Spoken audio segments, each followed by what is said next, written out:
tarda i moltes gràcies per la vostra presència.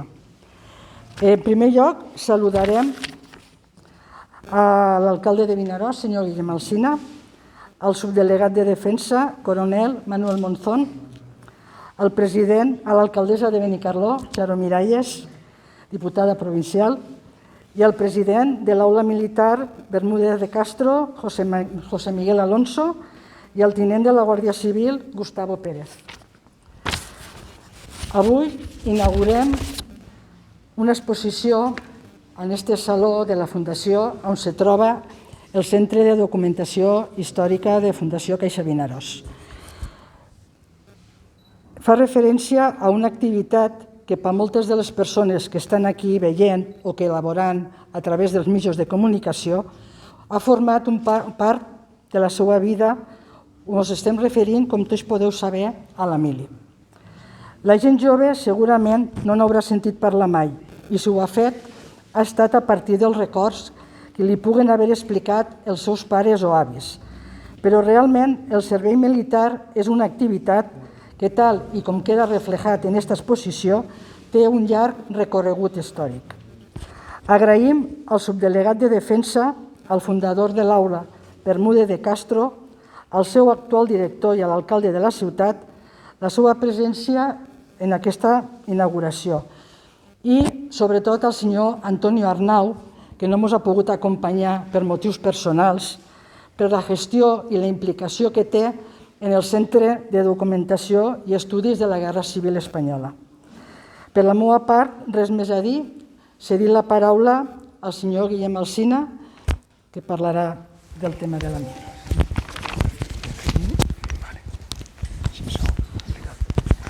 Bé, bona tarda.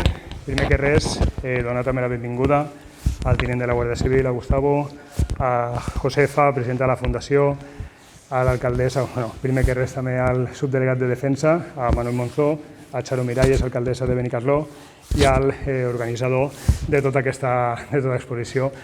Bé, jo com ha comentat abans Josefa, la veritat que ja això del servei militar em va agafar jovenet, però sí que són molts dels amics que van passar per el que és el servei militar. Són moltes de les històries que se conten d'aquest any que nosaltres en l'última època ens tocava fer i per tant sí que com a alcalde de la ciutat sí que cridar a tota la gent que vingui a veure aquesta exposició aquí a la Fundació perquè crec que a molts es portarà molts bons records de la seva època, de la seva experiència que va passar aquí a lo que és el servei militar a la mili.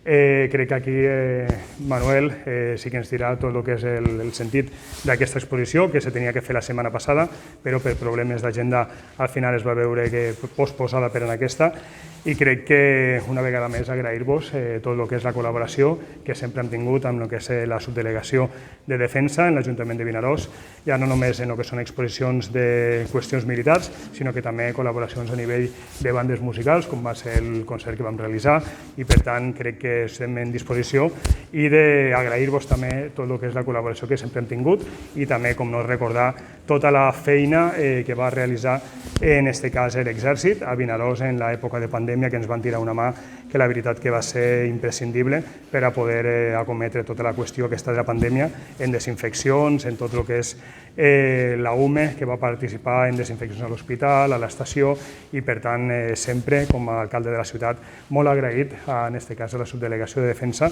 per tota l'ajuda i la col·laboració que sempre es presta. Així que sense més, passo la paraula.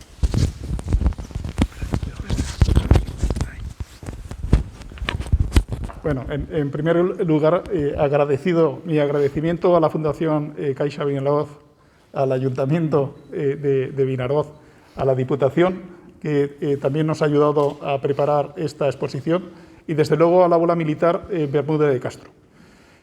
Primero pensaremos, ¿cómo es que la subdelegación está implicada en estos asuntos? Bien, la Subdelegación de Defensa en Castellón de la Plana, entre otros cometidos más propios de defensa, ¿no?, como es la gestión de personal militar y civil vinculado al Ministerio de Defensa en la provincia de Castellón, uno de nuestros cometidos es la difusión de la cultura de defensa. Y esto es lo que queremos hacer, llevar la presencia de las Fuerzas Armadas a las distintas localidades de la provincia de Castellón. En esta ocasión hemos preparado esta exposición con gran ayuda, como he comentado, del Aula Militar Bermúdez de Castro y de la Diputación Provincial, que nos ha ayudado a prepararla, y desde luego de la Fundación y del Ayuntamiento, que nos ha permitido exponerla aquí, sobre el 20 aniversario de la suspensión del servicio militar obligatorio.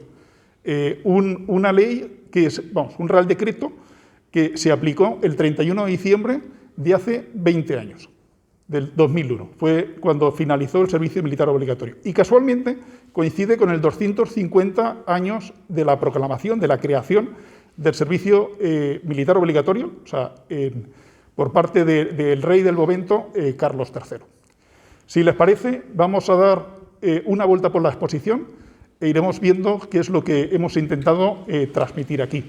Desde luego, tenemos una exposición de casi 80 paneles y otros materiales, la mayor parte procedentes del Museo Militar de Castellón, que nos recuerdan lo que fue el servicio militar obligatorio, desde luego no ocupando los 250 años, como hubiese sido nuestro deseo, pues no hay recuerdos de tan lejos, pero sí lo más cercano. Indudablemente tenemos la experiencia, pues esta exposición la inauguramos hace un par de meses en Castellón de la Plana, ha tenido mucho éxito y todos los que han venido a visitarla pues han disfrutado de ella. Y antes de empezar, quería comentar respecto de lo que ha comentado el alcalde del agradecimiento a las Fuerzas Armadas por lo que hicimos durante la operación Balmis con motivo de la pandemia del COVID. Tengan ustedes presente que las Fuerzas Armadas somos la sociedad y estamos al servicio de la sociedad a la que nosotros servimos. Afortunadamente nos ven poco por aquí porque hacemos poca falta y debe de ser así, que no volvamos a tener una pandemia o una desgracia que nos obligue a venir a echar una mano, ¿no? Normalmente verán quizá alguna vez la UME por aquí, pero afortunadamente no al ejército de tierra o la Armada o el ejército del aire. Bueno, empezamos entonces con la exposición y empezamos con este primer panel. Como decía, el servicio militar... A ver, ¿me pongo en este lado? Lo que es el servicio militar obligatorio empezó con una real ordenanza de Carlos III en 1770, que se aplicó un año más tarde. Realmente, en el siglo XVIII solo hubieron 4 reemplazos. Y la razón no era otra más que Carlos III pretendía tener un ejército propio y dejar de tener un ejército que provenía de los nobles que formaban parte de la corona y de gente profesional, mercenaria del momento, y darle oportunidad al pueblo a que formase parte de sus fuerzas armadas. En una de las exposiciones hemos conseguido recuperar un original de esta Real Ordenanza de Su Majestad Carlos III. Seguimos con los paneles explicativos que hemos puesto en esta magnífica sala de exposiciones. Entonces vemos los reemplazos anuales que fueron asignados a la provincia de Castellón. Realmente a la provincia de Castellón, los límites actuales son relativamente modernos, pero desde el momento que tenemos constancia de que existe la limitación en la provincia como es actualmente, unas 400.000 personas han realizado el servicio militar. Este servicio militar, que además ha tenido una duración muy diferente según las épocas, empezando desde 8 años. ¿Quién se imagina 8 años de servicio militar, que era en los orígenes, cuando hablábamos que 1 de cada 5 hacía el servicio militar en época de Carlos III, y hasta los 9 meses, que fue el final del servicio militar, que se redujo por las necesidades de la sociedad, ¿no? Las demandas de la sociedad. ¿Cómo se realizaba el alistamiento? Pues bien, el alistamiento ahí colaboraban muchísimo los ayuntamientos. Los ayuntamientos hacían el listado de todos aquellos jóvenes que, según el momento, los más recientes, en el año que cumplían 18 años, y ese listado se le ofrecía a los centros de reclutamiento de los ejércitos para ir completando el personal que debía de incorporarse al servicio militar. Para ello, había que ver que los soldados que se iban a incorporar pues estuviesen en buenas condiciones físicas. Y una de las primeras actividades que se hacía era la talla. Curiosamente, buscando los datos, vemos cómo ha crecido la población española. Y entonces aquí tenemos cómo se hacía la talla en cada uno de los municipios, que era donde se tallaba al personal, y cómo, gracias a que tenemos estos datos, cómo ha ido aumentando la estatura de la población española. Una vez se tenían los listados de todos aquellos que se tenían que incorporar al servicio militar obligatorio, se realizaba un sorteo anual. Estamos hablando ya de tiempos más recientes que todos lo recordamos, y aquí posteriormente veremos que hemos recuperado un bombo precisamente de la provincia de Valencia, del Centro de Reclutamiento de Valencia, y uno muchísimo más antiguo que tiene el Museo Militar de Castellón, precisamente de la provincia de Castellón. Posteriormente les contaremos cómo era esto. Pero vamos, el sorteo anual lo que hacía era identificar a partir de un nombre, de una persona, y cuál era el destino que se les iba a asignar. Seguimos con los cuadros que tenemos aquí. Claro, el servicio militar obligatorio, según las necesidades de las personas, claro, era sensible. Entonces existían pues 3 tipos de prórroga, ¿no? Es lo último que nosotros habíamos conocido. La más popular, como ha comentado el señor alcalde, la prórroga de estudios. Entonces se demoraba el cumplimiento del servicio militar a que finalizasen su tiempo de estudios. Hasta 7 años se podía ir aplazando. Otro era ser cabeza de familia, que era la prórroga número 2, y la número 3 era cuando tenía algún hermano en filas para no causar demasiado perjuicio a las familias y que 2 hermanos simultáneamente estuviesen haciendo el servicio militar. Pero tenemos aquí un cuadro un poco más antiguo que habla de la redención en metálico y soldados de cuota. En su momento no siempre se fue totalmente justo. Entonces, ¿qué significa la redención en metálico? Pues hubo un tiempo, en el siglo XIX, que aquellas personas adineradas pagaban por no hacer el servicio militar. Entonces, se eximían el cumplimiento del servicio militar por una aportación económica. Y posteriormente hubo también otra situación, a primeros del 20, que eran los soldados de cuota, también bastante injusta, que entonces sí que se podía que un soldado hiciese el servicio militar en vez de otro, a cambio también de una aportación económica. Indudablemente, esto siempre favorecía a las clases más pudientes en perjuicio de los menos pudientes. ¿Dónde se realizaba la instrucción primera del servicio militar? Arriba tenemos los buques escuela de marinería en la Armada y debajo un ejemplo de los campamentos de reclutas que tuvimos. Aquí en Castellón tuvimos 2, en el Serradal y en el Curubú, pero lo que después fueron los centros de instrucción de reclutas, acuartelamientos mucho más grandes. Aquí en Castellón no tuvimos. Aquí tenemos un ejemplo del CIR número 7, ubicado en Marines, Valencia. Bueno, realmente Marines ocupa, esa base militar ocupa 4 municipios, entre los que está el municipio de Gátova, que en su momento formaba parte de la provincia de Castellón, hoy provincia de Valencia. O sea que digamos que estaba a mitad de camino. En cuanto a la jura de bandera, pues de la jura de bandera, aquí tenemos las diferentes fórmulas del juramento a la bandera y de lealtad al rey y a España que hubieron en los distintos momentos, incluso con distintas banderas, como pueden apreciar aquí, que tenemos la bandera republicana. En todos los casos se hace referencia al juramento ante Dios, lo cual demuestra que, al menos hasta el final de los tiempos del servicio militar obligatorio, nuestra educación cristiana católica se hacía presente en este juramento. En cuanto al servicio militar, no todos eran soldados, tropa, soldados, cabos y cabos primeros. También había unas milicias universitarias, con lo cual se les daba la oportunidad a los que tenían estudios universitarios de alcanzar el empleo de sargento o alférez, o sea, suboficial como sargento o alférez.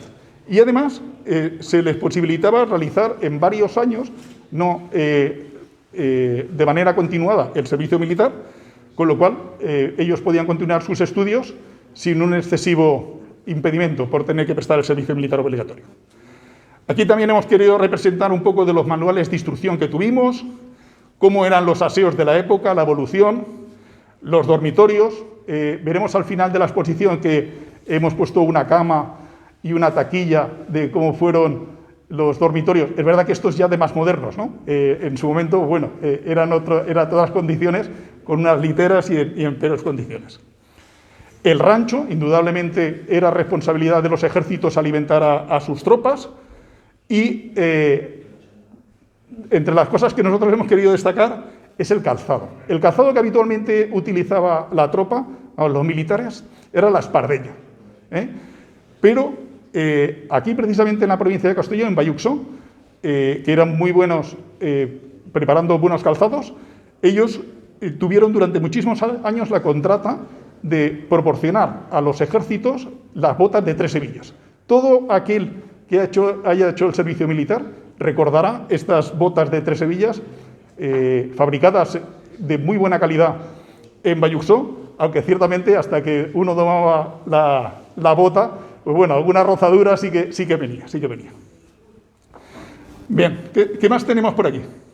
Bueno, teníamos el rancho, teníamos el chusco, efectivamente, porque ya desde Carlos III, para asegurar que la tropa tenía que comer, pues estaba regulado cuál era los gramos de pan que había que ofrecerle diariamente al soldado. Aquí tenemos, después lo veremos también en una de las vitrinas, el pañuelo cubrepercha y el pañuelo de instrucción. ¿Qué es esto? El pañuelo cubrepercha tuvo su origen, en su momento no habían taquillas, entonces lo que servía era para ocultar los enseres del soldado que estaba realizando el servicio militar y que el dormitorio tuviese un aspecto mucho más ordenado. Ciertamente, este pañuelo cubrepercha es el que también se utilizaba cuando, por alguna circunstancia, bien en combate o por un accidente, alguien fallecía, algún militar fallecía, y entonces se le tapaba con su bandera cubrepercha. Y ya hemos escuchado algunas de las canciones que solo quiero que me entierren con mi bandera de España, ¿no? Hemos escuchado algunas de estas canciones populares de momento. El pañuelo de instrucción. Este tiene su origen, este es de primeros del 20. En aquella época poca gente sabía leer y escribir. Entonces se puso de moda este modelo de instrucción, que todos los soldados llevaban su pañuelo, donde venía cómo utilizar el arma que tuviesen asignada. En los ejércitos tuvimos asistencia religiosa, tuvimos sanidad. Aquí vemos una fotografía, uno detrás de otro, para la vacunación. Cuando ha llegado aquí el momento de vacunarnos contra el COVID, pues estamos todos sorprendidos, pero bueno, es algo que siempre se ha hecho, ¿no? Los ejércitos siempre han tenido miles de personas y no ha sido tan difícil logísticamente vacunarlos a todos. Ya después en época después de la guerra, lo que se intentó hacer es que la tropa tuviese algún lugar donde pudiese ocupar el tiempo libre fuera del horario de instrucción. Y fue cuando se crearon los hogares del soldado. Es cierto que a partir de ese momento se insistía bastante en que el soldado tuviese una educación y desde luego fue un objetivo de los ejércitos que todos los que hicieran el servicio militar obligatorio terminasen la mili sabiendo leer y escribir. Y les puedo decir que no soy tan mayor, que he visto muchísimos españoles en los años 80 y años 90 que no sabían leer y escribir o lo sabían leer y escribir con muchísimas dificultades. Es más, sin capacidad de saber qué es lo que leían. Leían, pero no sabían lo que leían. Y no estamos hablando del 20, eso lo he vivido yo. En los ejércitos, como he comentado, enseñar a leer y escribir a la tropa, también habían otras formas de promoción profesional para los soldados. Y de hecho, no llevo las gafas, pero vamos, unos 400.000 fueron conductores de ligero, 200.000 de vehículo pesado, etc. Yo todavía tengo algunos que hicieron el servicio militar conmigo y algunos me dicen, mi capitán, yo por usted trabajo. Y claro, trabajan de camionero o de taxista y que obtuvieron su carnet de conducir mientras realizaban el servicio militar obligatorio. Bueno, la deserción, ya sabemos, realmente los aspectos que definen este delito verdaderamente no han cambiado desde Carlos III. Siguen más o menos actualmente como estaba en su momento. y como están recogidos en el Código Penal Militar. Los arrestos, las defensas que había, siempre hubo oficiales que estaban asignados para defender a los soldados que habían cometido una falta y que tuviesen la oportunidad del tribunal de saber, de conocer con más detalle los hechos que habían ocurrido. A continuación, hemos querido también representar un poco las ventajas que tenía la tropa, el pase pernocta. Eso significaba que se les dejaba volver a casa si vivían cerca de donde estaban acuartelados, donde estaban haciendo el servicio militar, o algunos descuentos que tuvieron en Renfe, en autobuses, etc. Otras maneras de hacer el servicio militar, incluimos ahí los asistentes. Esto de los asistentes viene porque en su momento los oficiales venían de la nobleza y los nobles del momento, estamos hablando siglo XIX, primeros del XX, pues no podían realizar servicios mecánicos. Entonces tenían un asistente, uno suyo, que les pagaba el propio soldado noble, que hacía las labores mecánicas. Posteriormente, sí es cierto que algunos soldados que hicieron el servicio militar fueron asistentes de oficiales hasta los años 70, más o menos. También se podía hacer el servicio militar aprendiendo a tocar. Nosotros que somos de una región que nos gusta la música, los educandos de manda, o otras actividades del servicio militar que eran, en este caso, en beneficio de la sociedad, ¿no? Como he comentado, las Fuerzas Armadas somos la sociedad y estamos al servicio de la sociedad, y aquí hemos querido recoger, pues, por ejemplo, la protección de las vías del AVE cuando se inauguró en el 92, que eso lo hizo el Ejército, o de estructuras estratégicas como centrales nucleares, hospitales, etcétera, que el Ejército ha realizado en momentos de tensión en España. También nuestra participación en las fiestas de los pueblos, en las procesiones que tenemos ahí, etcétera. En catástrofes, por supuesto. O sea, la Unidad Militar de Emergencias, que es la que más se conoce de las Fuerzas Armadas, esa fue creado en el gobierno de Zapatero en el 2005, pero no es algo que no hiciésemos anteriormente.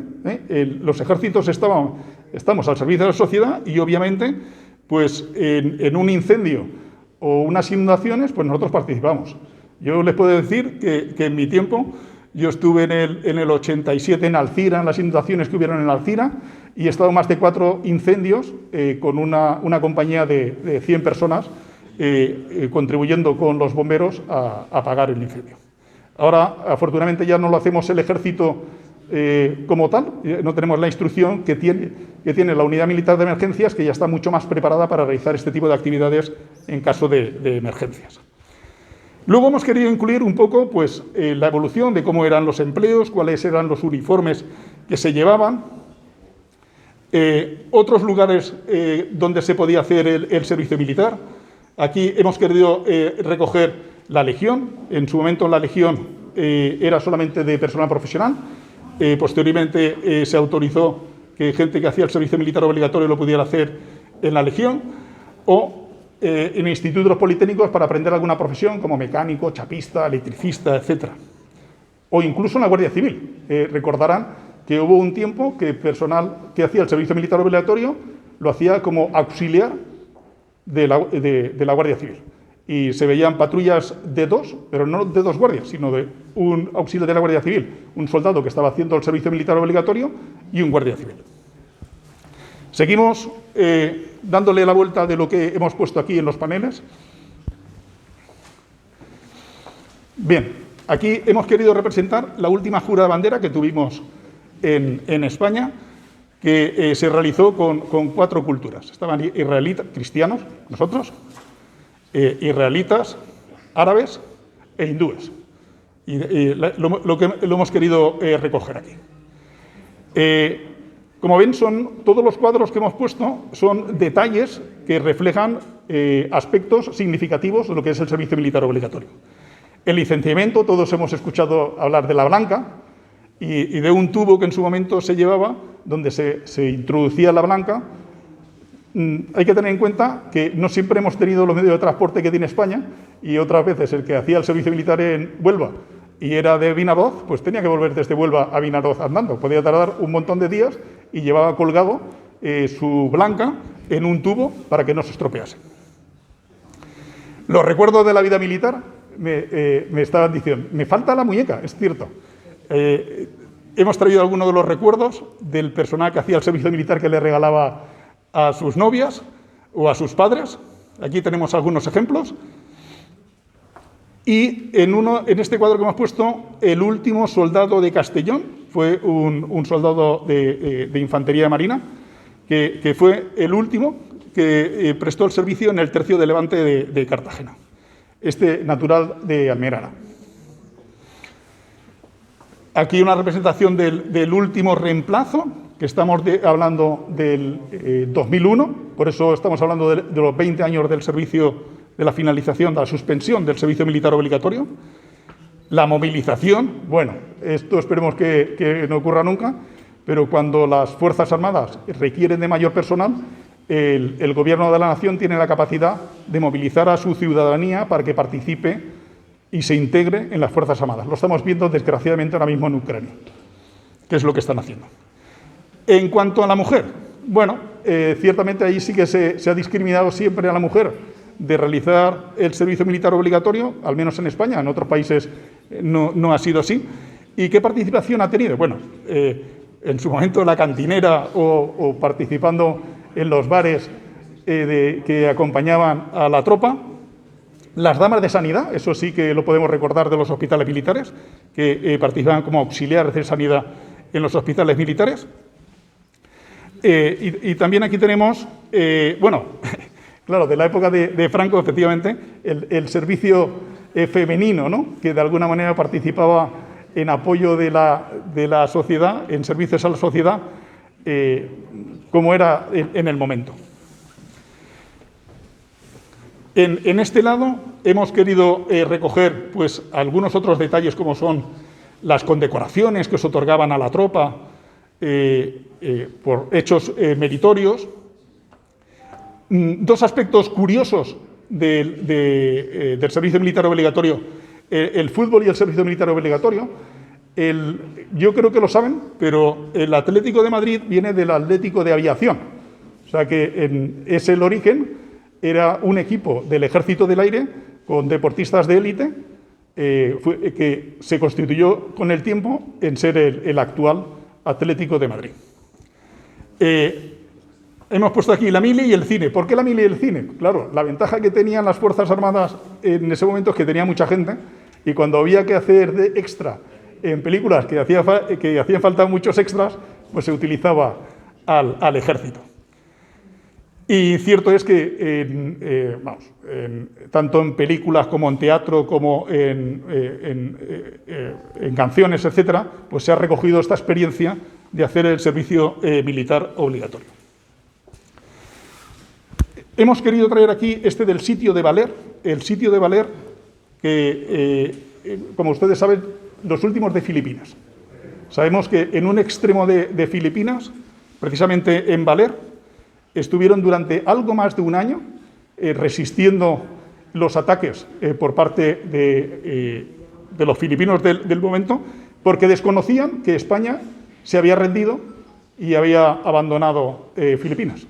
Estos soldados, de los cuales habían personal que estaba haciendo el servicio militar obligatorio, después fueron reconocidos por los propios filipinos con honores, claro, y todavía lo recuerdan anualmente la heroicidad de esta gente. Y terminamos aquí la objeción de conciencia. Es cierto que ¿qué nos llevó a la suspensión del servicio militar obligatorio? Indudablemente era un momento que no había una voluntad por parte de las sociedades occidentales de seguir participando en los ejércitos de un modo obligatorio, y fue cuando también aumentó considerablemente la objeción de conciencia, que desgraciadamente la mayor parte de ellos no pudieron cumplimentar la prestación social sustitutoria que se había planeado para ellos. Con lo cual, finalmente, pues bueno, fue un instrumento para no hacer el servicio militar, ¿no?, para librarse de la mili, como decíamos en su momento.